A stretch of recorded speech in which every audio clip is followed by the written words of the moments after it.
नमस्कार मित्रों, आपका एक बार फिर से स्वागत है एमिनेंट इंस्टीट्यूट के यूट्यूब चैनल पर। और इस वीडियो लेक्चर सीरीज में हम विभिन्न आयोगों के बारे में बात कर रहे हैं जो एमपीपीएससी 2020 से संबंधित हैं। इस लेक्चर में हम राष्ट्रीय निर्वाचन आयोग के बारे में बात करेंगे कि राष्ट्रीय निर्वाचन आयोग का निर्माण कब किया गया, इसकी नियुक्ति कैसे होती है, इसका हटाया जाना कैसा होता है और उसके निर्वाचन आयोग के कार्य क्या होते हैं।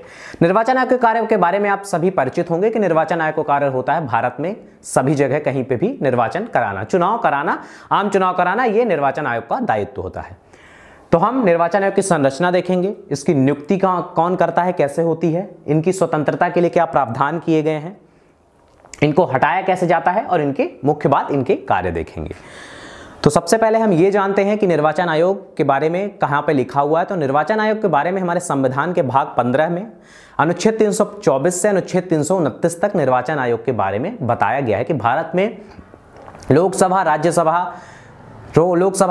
विधानसभा और विधान परिषद, जहां पे विधान परिषद होती हैं जिन राज्यों में, वहां के विधान परिषद, राष्ट्रपति और उपराष्ट्रपति के चुनाव कराने के लिए भारत में एक निर्वाचन आयोग होगा।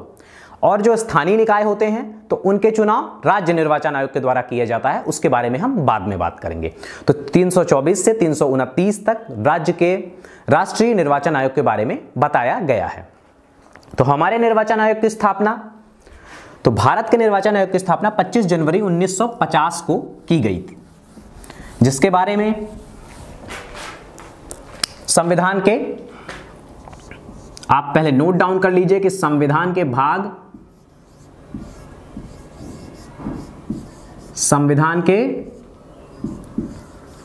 15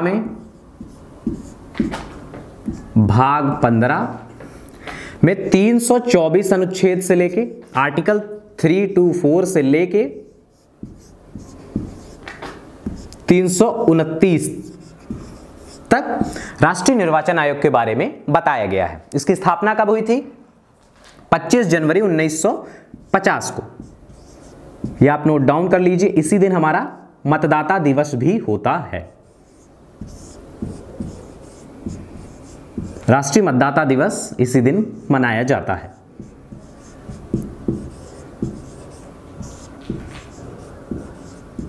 राष्ट्रीय मतदाता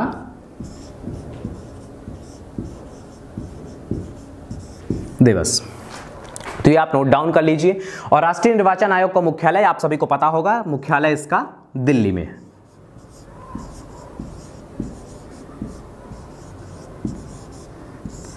राष्ट्रीय निर्वाचन आयोग का मुख्यालय दिल्ली में है और इसके संविधान के भाग 15 में ये लिखा गया है। 25 जनवरी 1950 को इसकी स्थापना की गई। अब हम इसको ये देखेंगे कि इसके बारे में 2-3 टाइमलाइंस आती हैं जिनके अनुसार इसमें थोड़े बहुत चेंजेस किए गए हैं। ये जो बॉडी में जो लोग मतलब शामिल किए जाते हैं उनके हिसाब से इसमें कुछ बार चेंज किया गया है। जब इसका निर्माण 1950 में किया गया तो ये सिर्फ एक सदस्यीय निकाय था, इसमें एक मुख्य निर्वाचन आयुक्त हुआ करते थे।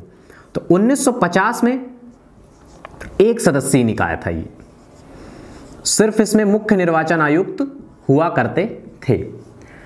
फिर इसमें क्या किया गया है कि अब ये व्यवस्था चली आई और 1989 में राष्ट्रपति जी को ऐसा लगा कि जो मुख्य निर्वाचन आयुक्त हैं तो उनका कार्यभार ज्यादा है, तो इसीलिए उन्होंने क्या किया कि 2 सदस्यों को अन्य जोड़ा। तो 2 अन्य आयुक्त जोड़ दिए गए। 2 अन्य आयुक्त की व्यवस्था इसमें, 2 अन्य आयुक्त इसमें जोड़े गए। तो फिर क्या हुआ? 1990 में पुनः इसमें परिवर्तन कर दिया गया और जो पहले वाली व्यवस्था थी तो इसको फिर से एक सदस्यीय निकाय फिर से बना दिया गया और उसमें जो अन्य आयुक्त जोड़े गए थे उनको फिर से हटा दिया गया। और ये सिर्फ 1990 में ये एक सदस्यीय व्यवस्था हो गई। ये व्यवस्था 3 साल चली और 1993 में आकर फिर से इसे बहुसदस्यीय निकाय बना दिया गया। इसमें फिर बहुसदस्यीय वही 2 आयुक्त और जोड़ दिए गए। बहुसदस्य मतलब एक से ज्यादा, 3 सदस्यों का ये निकाय बन गया जिसमें एक मुख्य चुनाव आयुक्त होते हैं, 2 अन्य आयुक्त होते हैं। तो इस प्रकार ये टाइमलाइन है, इसमें बार बार परिवर्तन करके अब ये वाली व्यवस्था 3 सदस्यीय निकाय अभी चल रहा है। तो इस बारे में क्वेश्चन पूछा जा सकता है कि मतलब ये चेंजेस कब किए गए या फिर 1990 में कैसा था, 1993 में कैसा था। तो इस तरह आप कंफ्यूज होने की जरूरत नहीं है, 2 बार इसमें चेंजेस करके फिर तीसरी बार यही व्यवस्था लागू कर दी गई है। तो राष्ट्रीय निर्वाचन आयोग में जो मेन अधिकारी होते हैं और जो उनके सबऑर्डिनेट होते हैं, जो अन्य चुनाव आयुक्त होते हैं, इनकी नियुक्ति राष्ट्रपति के द्वारा की जाती है। तो सबसे पहले आप ये समझ लीजिए कि राष्ट्रपति के द्वारा इनकी नियुक्ति की जाती है। इनकी सेवा शर्तों के बारे में, टेन्योर कितना होगा, इनकी शपथ ग्रहण के बारे में इस तरह के कोई प्रावधान नहीं है। आपने कभी सुना भी नहीं होगा कि नए निर्वाचन आयुक्त के रूप में किसी ने शपथ ली, ऐसा कुछ नहीं होता। राष्ट्रपति इन्हें अपॉइंट करते हैं, संविधान में ऐसा कोई वर्णन नहीं है। टेन्योर राष्ट्रपति जी के द्वारा ही फिक्स कर दिया गया, जिसके बारे में हम आगे बात करेंगे। तो इनकी नियुक्ति राष्ट्रपति करते हैं, जो सबऑर्डिनेट होते हैं जो 2, उनकी भी नियुक्ति राष्ट्रपति करते हैं। पर जब ये पूरी बॉडी फॉर्म रहती है, मतलब जब तीनों लोग उपस्थित रहते हैं, तीनों आयुक्त रहते हैं, तो उस टाइम पे जो मेन वाले होते हैं, जो मुख्य आयुक्त होते हैं, तो उन्हें इस बॉडी में अध्यक्ष माना जाता है। जब 2 अन्य आयुक्त उपस्थित होते हैं तो मुख्य आयुक्त को क्या माना जाता है? मुख्य आयुक्त को अध्यक्ष मान लिया जाता है, और जो अन्य रहते हैं वो सदस्य होते हैं। और अगर ये तीनों नहीं उपस्थित हैं, सिर्फ मुख्य आयुक्त ही हैं, तो फिर तो वो मेन ही है, अध्यक्ष भी या फिर सदस्य जो भी कह लीजिए, तो वो उस टाइम पे सिर्फ एक रहते हैं। बट ये जब 2 के साथ कार्य करते हैं तो ये सुपीरियर होते हैं, ये अध्यक्ष माने जाते हैं। जो प्रादेशिक स्तर पे जो चुनाव आयुक्त नियुक्त किए जाते हैं, प्रादेशिक चुनाव आयुक्त, उनकी भी नियुक्ति राष्ट्रपति के द्वारा ही की जाती है। प्रादेशिक चुनाव आयुक्त, जिसमें हम जब हम राज्य निर्वाचन आयोग पढ़ेंगे तो उसमें प्रादेशिक चुनाव आयुक्तों को भी देखेंगे, उनकी नियुक्ति भी राष्ट्रपति के द्वारा ही की जाती है। प्रादेशिक चुनाव आयुक्त। अब क्या हुआ है कि जैसे भारत इतना बड़ा देश है और एक बॉडी के द्वारा या फिर एक व्यक्ति या 3 व्यक्तियों के द्वारा ये चुनाव होना थोड़ा संभव नहीं हो पा रहा था, तो इसीलिए क्या किया गया है कि बाद में प्रावधान करके प्रादेशिक स्तर पर भी चुनाव आयुक्तों की नियुक्ति की जाने लगी है और राष्ट्रपति के द्वारा की जाती है। मतलब ये सिर्फ हेल्पिंग का कार्य करते हैं। उनका मेन काम सिर्फ जब चुनाव कराने की बात आती है तो वो स्थानीय निर्वाचन, जो नगर पालिकाओं के और ग्राम पंचायतों के चुनाव होते हैं, वो प्रादेशिक स्तर के चुनाव आयुक्तों के द्वारा किया था, जिनका राष्ट्रीय निर्वाचन आयोग द्वारा कोई मतलब उनका नहीं होता, कोई संबंध नहीं होता है। तो अभी जब 324 से 329 अनुच्छेद में जो वर्णन किया गया जिन चीजों के बारे में, हम उनके बारे में पहले बात कर लेते हैं कि इसमें संविधान में इन अनुच्छेदों में क्या लिखा हुआ है। इनसे भी क्वेश्चन बन सकता है कि इस अनुच्छेद में क्या लिखा हुआ है। तो जो हमारा 324 अनुच्छेद है, सबसे पहले उसमें ही लिखा हुआ है, 324 अनुच्छेद में भारतीय निर्वाचन आयोग के द्वारा जो चुनाव होते हैं, निर्वाचन होता है, उसके अधीक्षण, निर्देशन और नियंत्रण का कार्य, सुपरविजन का, डायरेक्शन का और कंट्रोल का अधिकार दिया गया है कि ये इनको जो है तो चुनाव कराना है, उस पर नियंत्रण रखना है, सारी पॉलिसीज बनानी है, जो भी कुछ है चुनाव से संबंधित वो निर्वाचन आयोग, राष्ट्रीय निर्वाचन आयोग के द्वारा किया जाएगा। ये अनुच्छेद 324 में लिखा हुआ है। 325 अनुच्छेद में क्या लिखा हुआ है? अनुच्छेद 325 में यह लिखा गया है कि भारत का कोई भी नागरिक है, उसे धर्म, मूल वंश, जाति या लिंग, ये सिर्फ ये 3 चीजें याद रख लीजिए। ये जब कॉन्स्टिट्यूशन पढ़ेंगे आप तो वहां पर भी जब आज आर्टिकल 15 के बारे में बात करेंगे तो भी वहां जब डिस्क्रिमिनेशन की बात होगी तो राज्य इन्हीं 4 बेसिस पे डिस्क्रिमिनेट नहीं कर पाएगा। तो वैसे ही इसमें 325 में लिखा गया है धर्म, जाति, मूल वंश और लिंग, इनके आधार पर किसी को निर्वाचक नामावली या मतदाता सूची, वोटिंग लिस्ट से बाहर नहीं किया जाएगा। सिर्फ इन 4 आधारों पे किसी को किया जा सकता है। इन 4 आधारों के अलावा, जैसे अगर कोई व्यक्ति मध्य प्रदेश का निवासी है और वो केरला में चाहता है कि उसका नाम जुड़ जाए, तो अगर वो जो क्राइटेरियाज है वहां पे वहां का निवासी नहीं है तो उसको उस क्षेत्र में नाम उसका नहीं जोड़ा जाएगा। अगर कोई क्राइटेरिया बनता है, वो वहां रहने लगा है, वहां की चीजें हैं उसके पास, तो वो नाम जोड़ दिया जाएगा, पर विशेष परिस्थितियों में नहीं जोड़ा जाएगा। सामान्य परिस्थितियों में कि वो मध्य प्रदेश में रह रहा है और केरला में नाम जुड़वाना चाहता है, ऐसा नहीं हो पाएगा। तो अन्य आधारों पर डिस्क्रिमिनेशन किया जा सकता है, पर इन 4 आधारों पे सरकार, निर्वाचन आयोग उस पर डिस्क्रिमिनेशन नहीं करेगा। निर्वाचक नामावली में इनका नाम नहीं हटाया जाएगा। और क्या होगा, अगर कोई व्यक्ति किसी विशेष निर्वाचक नामावली में नाम चाहता है, जैसे हम बात कर रहे थे कि आंध्र प्रदेश की, तो निर्वाचक नामावली में नाम नहीं जोड़ा जाएगा 325 अनुच्छेद के अंतर्गत। और 326 अनुच्छेद क्या कहता है? अनुच्छेद 326 कहता है कि जो राज्यों के निर्वाचन होंगे, मतलब राज्य सभाओं के, राज्य विधान परिषदों के, और जो लोकसभा का निर्वाचन होगा, विधान परिषदों का, विधानसभा का और लोकसभा का निर्वाचन होगा, वो वयस्क मताधिकार के आधार पर होगा। वयस्क मताधिकार के आधार पर होगा, मतलब जो व्यक्ति 18 वर्ष की आयु पूर्ण कर चुका है उसे ही वोट डालने का अधिकार प्राप्त होगा, और वही लोग वोट डालेंगे चुनाव के टाइम पे जो वयस्क मताधिकार के थ्रू ही डालेंगे और जिनकी आयु 18 वर्ष से ऊपर हो। ये लिखा गया है 326 में। ये भी इंश्योर कौन करेगा? राष्ट्रीय निर्वाचन आयोग इंश्योर करेगा कि जो वयस्क लोग हैं वही सिर्फ वोट डालें। अब अनुच्छेद 327 के बारे में बात करेंगे कि अनुच्छेद 327 में क्या लिखा हुआ है। अनुच्छेद 327 में लिखा गया है कि जो निर्वाचन संबंधी, संसद के निर्वाचन संबंधी जो उपबंध है वो अन्य उपबंध जोड़ेंगे या फिर घटाएंगे, ये कौन व्यवस्था करेगा? ये संसद के द्वारा संसदीय चुनावों के लिए, संसद के द्वारा संसदीय व्यवस्था के लिए, संसद के उपबंध संबंधी अधिकारों के, निर्वाचन के उपबंध संबंधी अधिकारों के बारे में 327 अनुच्छेद में लिखा गया। उपबंध संबंधी अधिकार कि संसद यहां का निर्वाचन पर ध्यान देगी और जो नई विधि होंगी या फिर पुरानी विधियों का पुनरावलोकन, नए उपबंध जोड़ेगी, हटाएगी, ये संसद का कार्य होगा, और ये लिखा जाएगा 327 में। अन्य अनुच्छेद हम देखेंगे 328।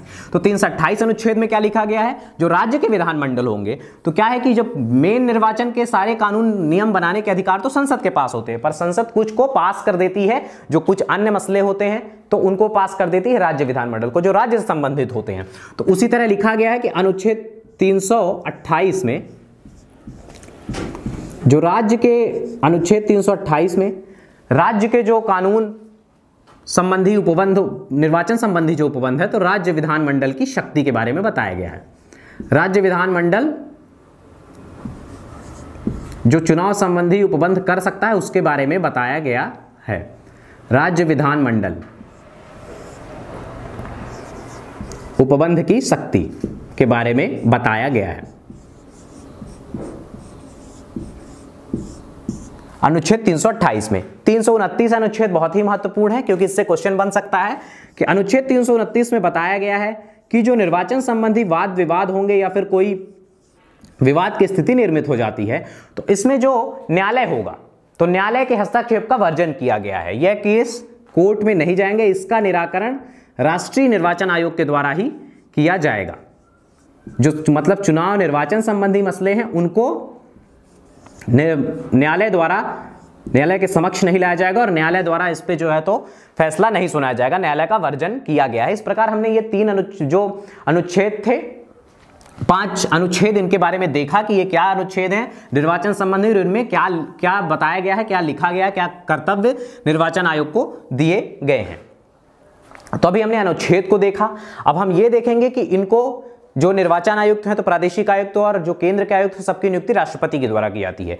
तो अब इन्हें विशेष सुविधा प्राप्त होती है कि इन्हें जो मुख्य निर्वाचन आयुक्त होते हैं, जो मुख्य निर्वाचन आयुक्त होते हैं, क्योंकि ये पूरे देश में काम करते हैं, विभिन्न पार्टियां हैं यहाँ पे, हमारे यहाँ संसदीय व्यवस्था है, तो ये किसी के दबाव में आकर कार्य ना करे, अलग से एक बॉडी के रूप में कार्य करे, इसीलिए इन्हें अपने कार्यकाल के दौरान स्वतंत्रता प्रदान की गई है कार्य करने की। तो आप ये वर्ड जरूर याद रखिएगा कि कार्य करने की स्वतंत्रता है, स्वतंत्रता है अपना काम करने की। तो स्वतंत्रता किस प्रकार दी गई है कि सबसे पहली बात तो यह है कि इन्हें जो है तो इनके टेन्योर के, जब इनका जब फिक्स किया जाएगा, जब इन्हें अपने पद पर घोषित किया जाएगा, तो उस समय जो कंडीशंस बनाई जाएंगी, जो नियम बनाए जाएंगे, वही नियम जब तक ये अपने पद पर रहेंगे तब तक फॉलो किए जाएंगे। इनमें कोई चेंजेस नहीं किए जा सकते। चेंजेस किए जा सकते हैं पर वो लाभकारी परिवर्तन हो, इनका टेन्योर बढ़ाया जाए या फिर इनकी वेतन बढ़ा दी जाए, पर अलाभकारी परिवर्तन, राज्य के द्वारा अलाभकारी परिवर्तन, इनकी नियुक्ति शर्तों में अलाभकारी परिवर्तन नहीं किया जा सकता है। कि इनके लिए, इनको नियुक्त करते समय 6 वर्ष के लिए नियुक्त किया गया था, अब बाद में क्या किया गया कि 2 वर्ष के लिए कर दिया गया। अगर इनकी किसी विशेष पार्टी से नहीं बन रही है तो इनके टेन्योर में परिवर्तन कर दिया गया, तो ऐसा अलाभकारी परिवर्तन इसमें नहीं किया जा सकेगा। या फिर इनको किसी वेतन में नियुक्त किया गया था और अब उस वेतन का मान घटा दिया गया, तो ऐसा इसमें नहीं किया जा सकता है।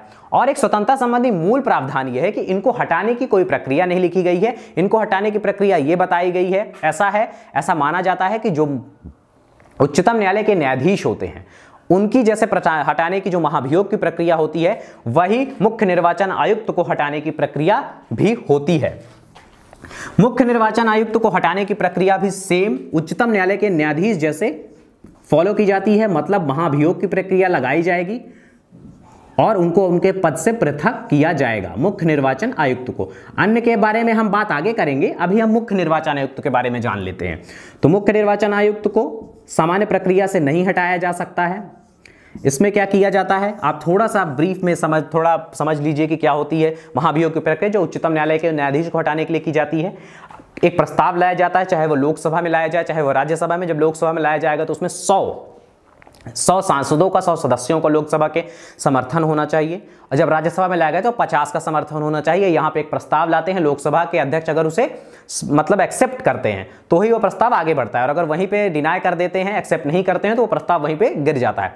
एक्सेप्ट करेंगे फिर क्या होगा, वो एक कमेटी का निर्धारण करेंगे जिसमें 3 लोग करीब शामिल होते हैं, और वो 3 लोग क्या करते हैं, वो 3 लोगों में एक मुख्य न्यायाधीश होना चाहिए। अगर मुख्य न्यायाधीश खुद उनके खिलाफ है तो किसी अन्य वरिष्ठ न्यायाधीश को लेते हैं, और एक किसी भी उच्च न्यायालय के मुख्य न्यायाधीश को, और एक कोई वरिष्ठ वकील, मतलब कोई विधि वेत्ता होना चाहिए। 3 लोग करते हैं, जांच करते हैं, बाद में वोटिंग की जाती है, और जो वोटिंग है उसमें जो है तो 2/3 विशेष बहुमत के द्वारा, 2/3 बहुमत से विशेष बहुमत के द्वारा उस प्रस्ताव को पारित होना आवश्यक है, अन्यथा यह प्रस्ताव गिर जाएगा और उनको महाभियोग के द्वारा उच्चतम न्यायालय के न्यायाधीश को नहीं हटाया जाएगा। वैसी ही प्रक्रिया किसमें फॉलो की जाती है, मुख्य निर्वाचन आयुक्त को। मतलब यह एक जटिल प्रक्रिया है, इसको इतनी आसानी से अगर इनको एक बार नियुक्त कर दिया गया है तो हटाने की प्रक्रिया बहुत जटिल है। इनको काम करने की छूट दी गई है कि इन्हें इतनी आसानी से नहीं हटाया जाएगा। इन्हें क्या होता है, वेतन और भत्ते, वेतन भत्ते उच्चतम न्यायालय के जो मुख्य न्यायाधीश होते हैं, उच्चतम न्यायालय के न्यायाधीश होते हैं, उनके समान ही इनको वेतन और भत्ते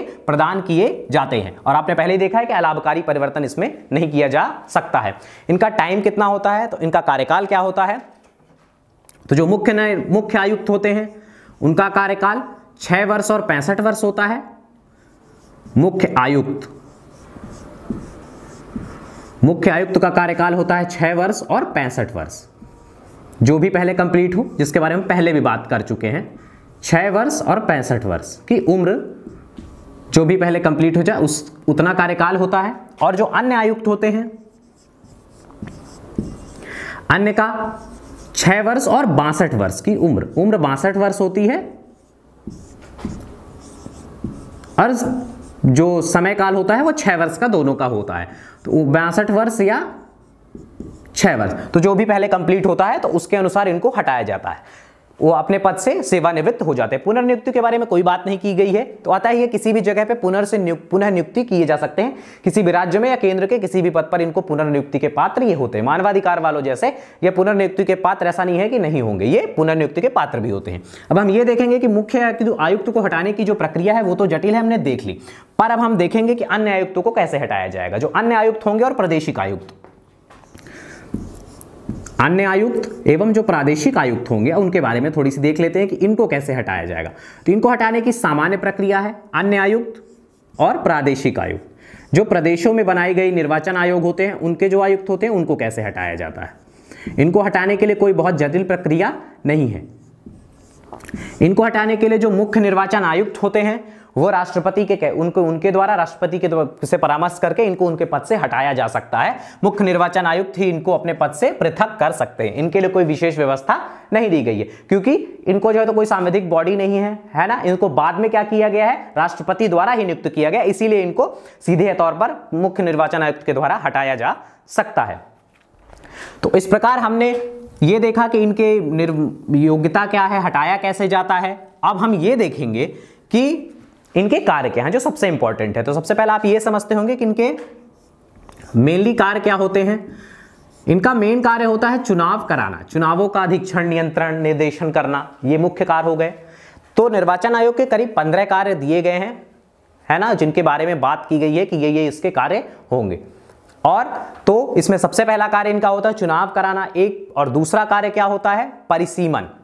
परिसीमन आयोग के द्वारा जो रिपोर्ट प्रस्तुत की जाती है उसके द्वारा क्या करना, लोकसभा राज्यसभा की सीटों का निर्धारण करना। हमारे यहाँ जैसे आप सभी को पता होगा कि लोकसभा एवं राज्यसभा की सीटें, लोकसभा राज्यसभा जो विधानसभाएं होती हैं उनकी सीटें जनसंख्या के आधार पर निर्धारित होती हैं। तो अभी क्या है, 2001 में जो जनगणना हुई थी उसके अनुसार सीटों का निर्धारण किया गया। 2002 में परिसीमन आयोग या परिसीमन अधिनियम बनाया गया था, उसके अनुसार परिसीमन आयोग बनाया गया है। उसने जो रिपोर्ट प्रस्तुत की है उसके अनुसार निर्वाचन आयोग ने सीटों का निर्धारण किया है। अब अगली बार क्या होगा, 2026 में परिसीमन किया जाएगा और नई अब संख्या जो सीटों की बढ़ जाएंगी तो सीटों की संख्या को बढ़ाया जाएगा। इसीलिए हमारे नए संसद भवन का भी निर्माण किया गया, क्योंकि पुराने वाले में उतनी संख्या नहीं थी सांसदों के बैठने के लिए। तो 2026 में अब इसमें चेंजेस किया जाएगा। तो दूसरा कार्य क्या होता है, परिसीमन आयोग की सहायता से परिसीमन अधिनियम के द्वारा नई जो है तो सीटों का निर्धारण करना, चुनाव की तिथियों की घोषणा करना, नामांकन स्वीकार करना, नामांकन की जांच करना, यह भी उनका कार्य होता है। आचार संहिता का निर्माण करना, किसी भी नई पार्टी बनाई जाती है तो नई पार्टी को क्या करना, मान्यता देना और उसको चुनाव चिन्ह निर्धारित करना। और एक बात होती है कि जैसे जो पार्टियां परफॉर्मेंस देती हैं, जिस हिसाब से अब चुनावों में परफॉर्मेंस देती हैं प्रादेशिक और राष्ट्रीय स्तर पर, तो उन पार्टियों को क्या करना, उन पार्टियों को मान्यता प्रदान करना। अगर उनकी परफॉर्मेंस अच्छी है, कुछ क्राइटेरियाज निर्धारित होते हैं, उसके अनुसार प्रादेशिक पार्टियां क्षेत्रीय पार्टी का दर्जा दे दिया जाता है, राष्ट्रीय पार्टी का दर्जा दे दिया जाता है और एक विशेष चिन्ह प्रदान कर दिया जाता है। और अगर क्राइटेरिया से कम वोट बहुत दिनों तक पाती हैं वो पार्टियां, तो उनके वो चुनाव चिन्ह भी वापस छीन लिए जाते हैं। ऐसे भी प्रावधान इसमें किए गए हैं। तो ये भी किया जाता है चुनाव आयोग के द्वारा। चुनाव आयोग क्या करती है, जब निर्वाचन संबंधी मामलों में कभी कभी जब कॉन्फ्लिक्ट क्रिएट हो जाता है, कभी चुनाव के संबंधी मामले, नामांकन पत्र वाले मामले में, इस टाइप के मामलों में, तो ये न्यायालय की तरह कार्य करती है। ये बॉडी न्यायालय की तरह कार्य करती है और इन विवादों का निराकरण भी इसी के द्वारा किया जाता है। अब चुनाव आयुक्त क्या करते हैं, तो एक मेन कार्य होता है कि जैसे चुनावों को रद्द करना। चुनावों का अगर कहीं पे कोई चुनाव रद्द करने का कार्य कब किया जाता है, जब मतदान केंद्र में, किसी मतदान केंद्र में कोई गड़बड़ी हो जाती है, कोई उपद्रव किया जाता है, हिंसा हो जाती है, तो या फिर किसी ने बूथ को लूट लिया, ऐसी कुछ घटना हो जाती है, तब क्या किया जाता है, निर्वाचन आयोग के द्वारा चुनाव को रद्द कर दिया जाता है। तो इस प्रकार चुनाव को रद्द करना, हमने पहले ही बात की कि आचार संहिता का निर्धारण करना, कि जो आचार संहिता आपने सुना होगा कि कुछ नए चुनाव होने वाले रहते हैं तो आचार संहिता लागू कर दी जाती है और उस आचार संहिता के अंतर्गत कोई भी अब सरकारी पद का प्रयोग किसी भी पार्टी के द्वारा अपने प्रचार के लिए, चाहे वह सत्ताधारी ही क्यों ना हो, नहीं किया जाएगा। नई घोषणाएं नहीं की जाएंगी और जो सरकार के कर्मचारी हैं वो किसी भी पार्टी से संबंधित नहीं हो सकते, अगर होते हैं तो उन पर कार्यवाही की जाती है। इस प्रकार किसी के द्वारा आचार संहिता का उल्लंघन नहीं किया जाएगा, इसकी बात की जाती है पार्टियों के द्वारा। और क्या किया जाता है, जब संसद के जो सदस्य होते हैं, लोकसभा के जो सदस्य हैं, राज्यसभा के जो सदस्य हैं, उनको अगर उनके पद से पृथक करना है, राष्ट्रपति को ऐसा लगता है कि अयोग्य हो गए हैं, तो इसके बारे में क्या करते हैं, ये राष्ट्रपति को परामर्श देने का कार्य निर्वाचन आयोग के द्वारा किया जाता है। राष्ट्रीय निर्वाचन आयोग के द्वारा संसद के जो सदस्य हैं और विधानसभा के जो सदस्य हैं, तो जब विधानसभा की बात आएगी तो किसको परामर्श देते हैं, विधानसभा वाले मामले में ये राज्यपाल को परामर्श देते हैं कि ये व्यक्ति अयोग्य है कि नहीं। विधानसभा में ये राज्यपाल को सलाह देंगे विधानसभा के सदस्यों के लिए। और जब संसद की बात करेंगे विधानसभा में, तो राष्ट्रपति को विधानसभा में राज्यपाल को देते हैं सलाह।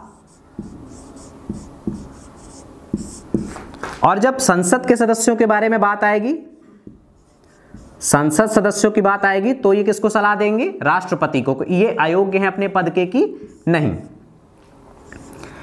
और एक काम ये लोगों के द्वारा राष्ट्रीय निर्वाचन आयोग के आयुक्त के द्वारा जो कार्य होता है वो क्या होता है, एक वर्ष के भीतर, अगर एक वर्ष हो गया है कहीं पर राष्ट्रपति शासन लगाए हुए, जैसे अभी जम्मू कश्मीर में लगा हुआ है, तो वहां पर क्या करना, वहां पर निर्वाचन अभी कराए जाने की परिस्थितियां निर्मित हो गई हैं कि नहीं, इसके बारे में राष्ट्रपति को सलाह देना, विचार विमर्श करना, परामर्श देना कि अभी वहां पर चुनाव कराया जा सकता है कि नहीं कराया जा सकता। इसके बारे में परामर्श भी राष्ट्रीय निर्वाचन आयोग ही देता है। राष्ट्रीय निर्वाचन आयोग के कार्य में एक ये भी है कि लोकसभा राज्यसभा का निर्वाचन कराना, विधान परिषदों विधान मंडलों का निर्वाचन कराना, राष्ट्रपति उपराष्ट्रपति का चुनाव कराना, और जो प्रादेशिक स्तर वाले होते हैं वो स्थानीय निकायों के चुनाव को कराने का कार्य करते हैं। तो इस तरह हमने इनके प्रमुख कार्यों को जान लिया है। अन्य कुछ एकाध कार्य बचे हुए होंगे तो हम इसके बारे में बाद में बात करेंगे। आप इसके बारे में पढ़ सकते हैं, ये अन्य महत्वपूर्ण कार्य, छोटे बड़े कार्य हो सकते हैं, पर महत्वपूर्ण कार्यों के बारे में हमने बात कर ली है।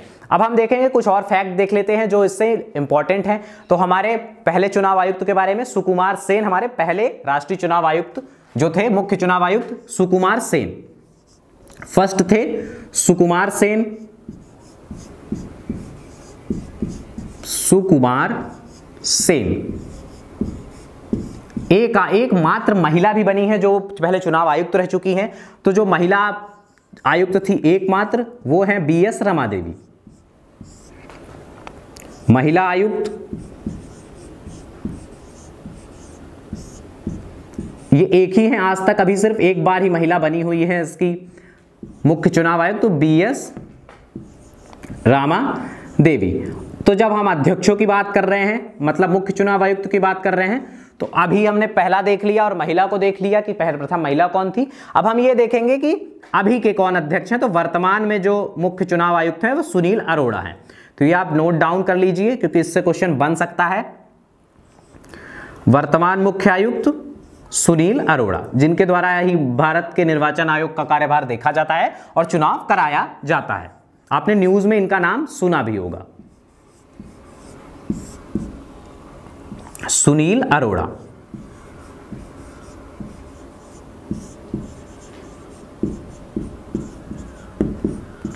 तो इस प्रकार हमने राष्ट्रीय निर्वाचन आयोग के बारे में जाना, इसके कैसे सदस्य बनते हैं, कौन कौन इसमें सदस्य होता है, बॉडी में कौन कौन होता है, फॉर्म कौन करता है, इसके मुख्य कार्य क्या होते हैं, और जो इससे संबंधित प्रमुख अनुच्छेद थे उनके बारे में बात की, और जो इनके अभी तक मुख्य आयुक्त बने हैं उनके बारे में बात की कि कौन पहले आयुक्त थे, महिला आयुक्त कौन थी और वर्तमान आयुक्त कौन है। तो इस प्रकार हमने राष्ट्रीय निर्वाचन आयोग को जाना। अब हम अगले लेक्चर में राज्य निर्वाचन आयोग, जिसके बाद जो मध्य प्रदेश का निर्वाचन आयोग है, उसके बारे में जानेंगे और समझने का प्रयास करेंगे कि इससे क्वेश्चन कैसे आएंगे। तो आज का लेक्चर हम यहीं पे समाप्त करते हैं। अगर हमारा वीडियो आपको अच्छा लग रहा है तो कृपया कमेंट करें और हमारे चैनल को सब्सक्राइब करें, लाइक करें और बेल आइकॉन प्रेस करें। Thank you.